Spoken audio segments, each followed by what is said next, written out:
3시간 51분이니까요. 20분이 아니라 저보다 한 뭐 25분 정도의 기록이 빠른 거죠. 그렇다라는 것은 그분의 기량이 굉장히 뛰어나시다라는 건데요. 그분은 개인 최고 기록을 언제 달성했냐? 저는 아까 말씀드린 것처럼 마라톤 입문 3년 차인 2004년 3월 14일 제75회 동아마라톤에서 3시간 19분 48초라는 개인 최고 기록을 그때 달성을 했는데요. 이분은 1991년에 뉴욕 마라톤에서 세계 5대 마라톤 중에 하나이자 세계 마라톤 대회에서 가장 많은 인원인 5만 명 정도가 출전하는 뉴욕 마라톤에서 1991년에 개인 최고 기록인 3시간 31분을 달성합니다. 그러니까 오프라 윈프리가 94년에 완주했던 때보다 3년 앞선 1991년에 뉴욕 마라톤에서 3시간 31분의 기록으로 개인 최고 기록을 무라카미 하루키 씨가 달성을 하는 겁니다. 그리고 또 이제 유명 인사 중에 이제 부시 대통령 아시죠? 부자 아버지와 아들 두 분이 다 대통령을 하셨던 분인데요. 그 중에 아들 부시 대통령은 1993년 1월에 텍사스주 휴스턴에서 열렸던 휴스턴 마라톤 대회에서 3시간 44분의 기록으로 마라톤 풀코스를 완주를 하게 됩니다. 그러니까 윈프리가 완주했던 것보다 바로 1년 전인 93년도 1월인 거죠. 휴스턴 마라톤에서 3시간 44분의 기록으로 완주했는데 그 당시에 그분은 아직 텍사스 주지사가 되기 전이고 또 더더욱 미국의 대통령이 되기 전 시절입니다. 1993년 1월이면 텍사스 레인저스라는 프로야구 구단의 구단주 겸 공동대표 지휘였고 아직 텍사스 주지사나 미국의 대통령이 되기 전 시점이었습니다. 그래서 부시 대통령은 그 당시에 나이가 47세의 나이로 그분이 46년생이기 때문에 1993년도면 만 47세의 나이로 그 3시간 44분의 기록으로 완주했기 때문에 굉장히 좋은 기록입니다. 그 다음에 또 이제 유명했던 분이 이제 오프라 윈프리가 해병대 마라톤을 완주한 지 3년이 지난 1997년도에 엘고어 전 미국 부통령이 이제 오프라 윈프리하고 동일한 미국 해병대 마라톤 대회에 나갑니다. 그래서 엘고어 부통령은 그 당시에 현직 부통령 신분으로 4시간 58분에 완주합니다. 4시간 58분. 그러니까 오프라 윈프리보다 29분 정도가 늦은 거죠. 4시간 58분의 기록으로 1997년도 미국 해병대 마라톤 대회에서 엘고어 그 당시에 현직 부통령이 완주를 합니다. 엘고어 부통령은 이제 아들 부시 대통령보다는 2살이 젊습니다. 48년생인데요. 그분이 이제 97년도에 완주했기 때문에 그분 나이로는 만으로 49세 때, 한국 나이로는 50세 때 완주를 했는데 4시간 58분의 기록. 그래서 그 기록은 아직까지 뭘로 유명을 하냐면 미국의 현직 공무원으로서 42.19km를 완주한 최고위직이다라고 기록에 남아 있습니다. 미국의 현직 공무원 중에 42.19km를 완주한 최고위직 공무원이다. 미국 부통령 신분으로 완주를 했었으니까요. 아까 말씀드린 아들 부시 대통령은 아직 텍사스 주지사나 미국 대통령이 되기 전 시절에 완주를 했던 거고 그에 반해서 엘고어 미국 부통령은 현직 대통령 신분으로 그 당시에 빌 클린턴이 1993년부터 2001년까지 8년 동안 미국의 대통령을 할 때 엘고어는 부통령을 했었던 거지 않습니까? 엘고어 부통령. 그 다음에 엘고어 부통령은 나중에 노벨 평화상까지 받습니다. 노벨 평화상. 그 엘고어 부통령이 이제 부통령 신분으로 1997년도에 워싱턴 DC에서 열린 미국 해병대 마라톤 대회에서 4시간 58분의 기록으로 완주를 하게 되는 겁니다. 그러니까 오프라 윈프리보다 3년 후에 해병대 마라톤에서 완주했는데 오프라 윈프리는 40세의 나이로 이제 4시간 29분의 기록이었던 거고 엘고 부통령은 이제 49세의 나이로 4시간 58분이었기 때문에 나이를 감안하면 실력은 좀 비슷한 것 같습니다.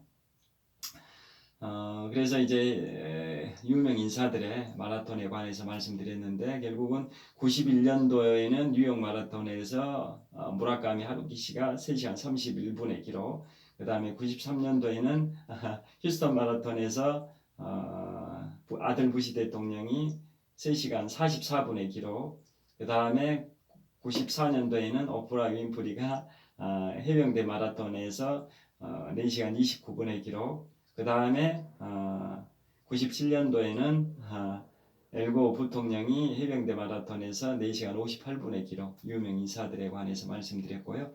그 다음에 이제 좀 재밌는 얘기를 추가를 해드리겠습니다. 그 오프라 윈프리 쇼에서 굉장히 인상 깊었던 또 방송이 또 있습니다. 아까 이제 93년도에 그 마이클 잭슨이 출연했던 게 시청자 수가 9천만 명이라고 말씀드렸는데요.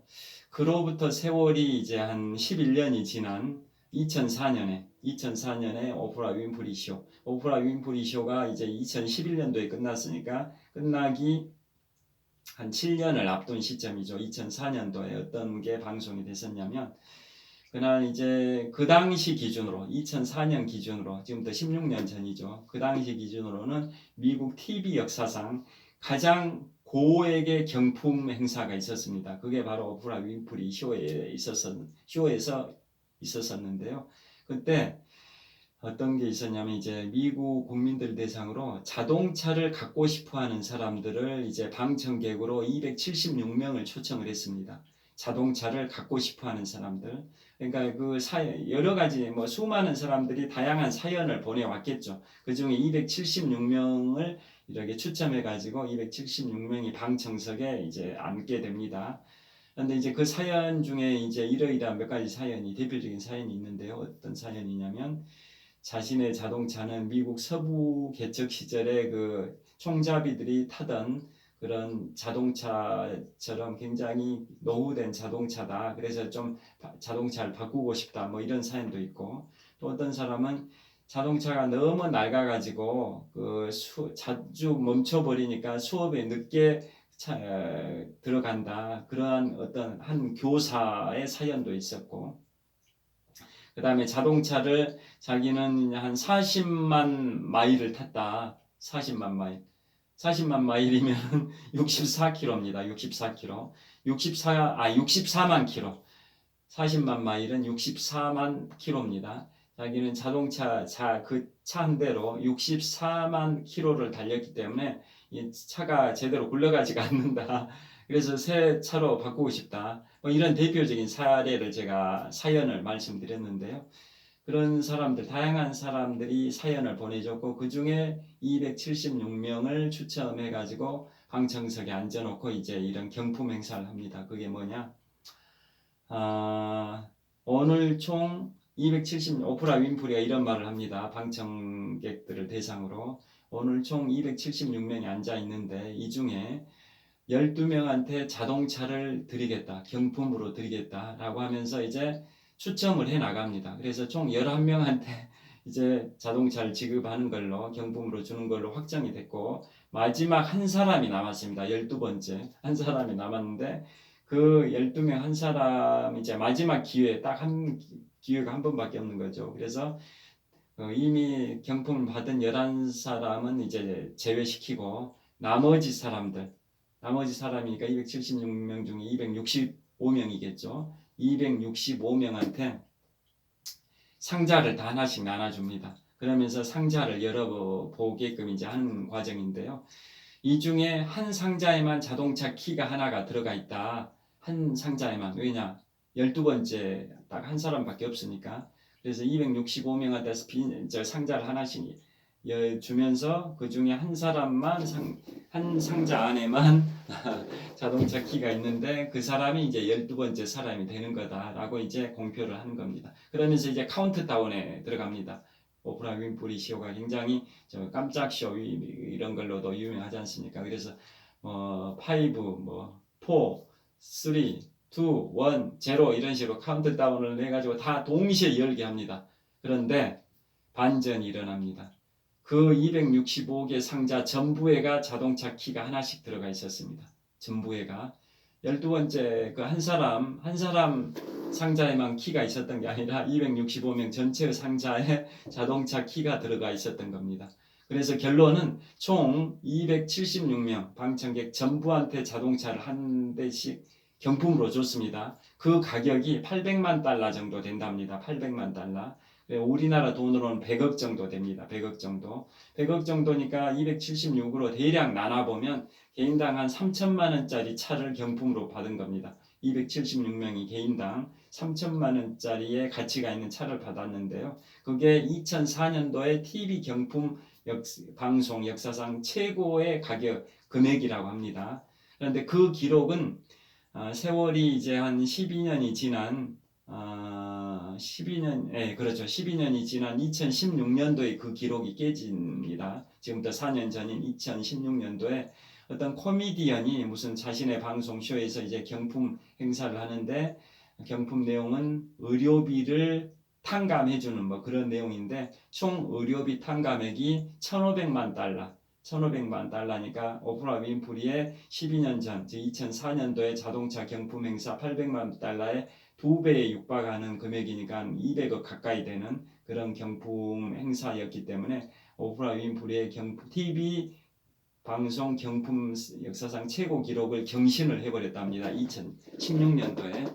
그 경신되기 전까지는 12년 동안 TV 방송 경품 역사상 최고 금액의 경품 기록을 오프라 윈프리 쇼가 가지고 있었던 거고 그게 바로 2004년도에 그 자동차 경품 행사로 276명한테 차를 한 대씩 준 거고 총 비용이 800만 달러, 한 100억 정도가 이제 들었던 건데요. 그걸 오프라 윈프리 개인 돈으로 뭐 연간 4천억 정도 드리는 오프라 윈프리라는 세계 흑인 여성 중에 최고의 부호이긴 하지만 그걸 개인 돈으로 뭐 지급했을 것 같지는 않지 않습니까?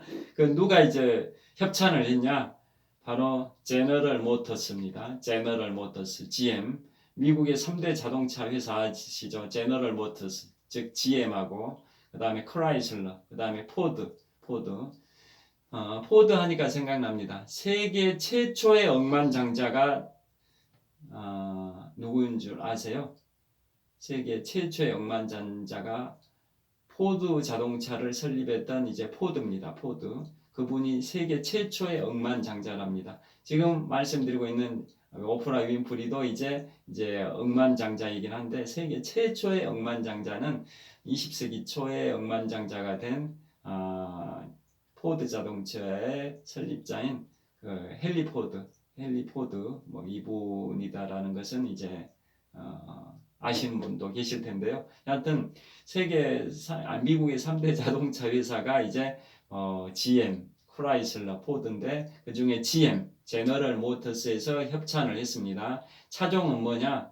폰티악 G6입니다. 폰티악 G6.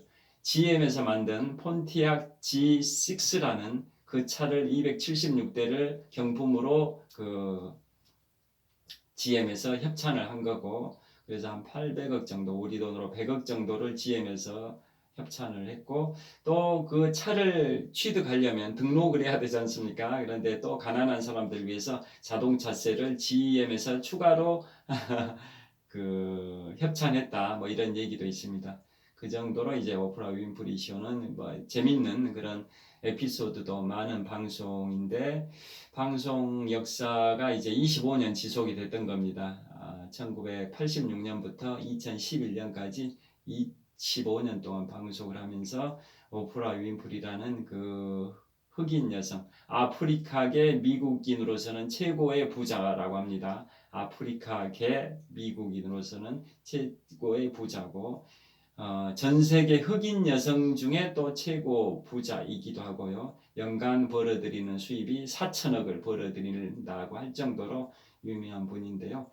이분이 이제 어렸을 때 이렇게 굉장히 고난의 그런 시련의 시기가 있긴 했었지만은 자신의 재능을 이제 살려가지고 세계적인 토크쇼의 여제가 되신 분이고 그 다음에 이분은 자신의 성공 비결을 한 10가지 정도를 얘기를 했다고 하는데요. 대표적인 것만 몇 가지 소개를 해드리면 항상 감사하는 마음을 갖는답니다. 오늘 일어나게 해주어서 즉 이 아침에 일어났을 때 자신은 오늘 내가 살아있다라는 것, 즉 일어나게 해주셔서 감사합니다라는 걸 감사의 메모장을 자주 작성을 한답니다.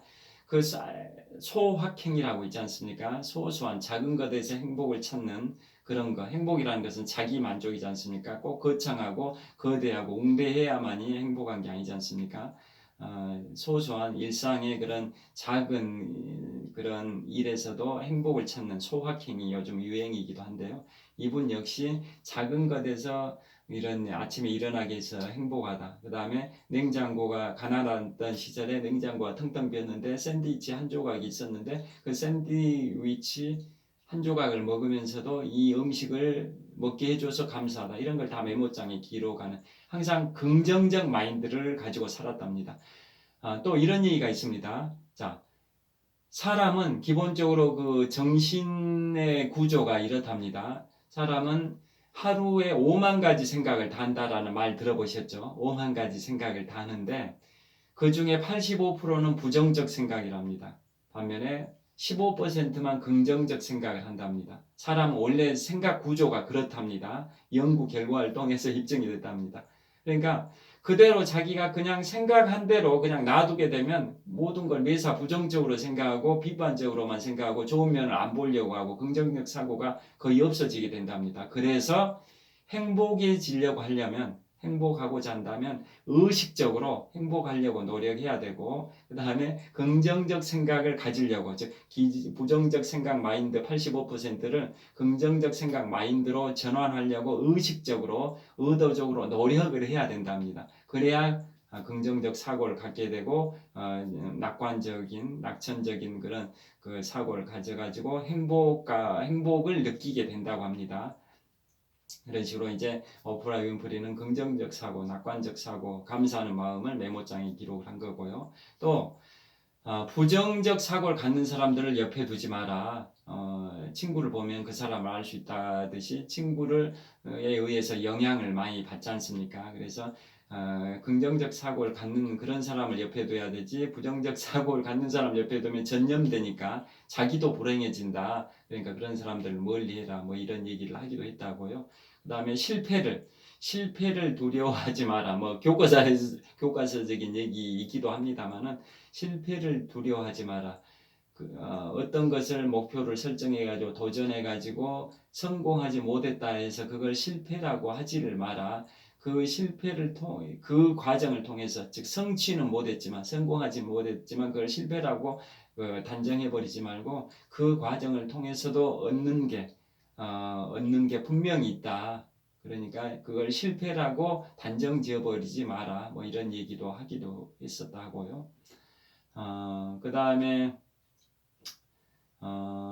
여러 가지 또 얘기를 했다는데 딱 그 정도가 가장 대표적인 얘기입니다. 그러니까 여러분들께서도 항상 긍정적인 마인드가 굉장히 중요한 것 같습니다. 그래서 오늘은 이제 세계적인 토크쇼의 여제인 오프라 윈프리에 관하여 이제 말씀을 드렸었습니다. 어떻게 여러분들께서 다이어트를 하시는데 도전하시는데 좀 뭐 도움이 되셨는지 모르겠습니다. 그리고 마라톤을 하신 분들은 이제 오프라 라인이라는 4시간 반 이내에 완주하게 되는 그 목표로 정한 그것의 개념에 관하여서도 이미 알고 계신 분도 계실 텐데요.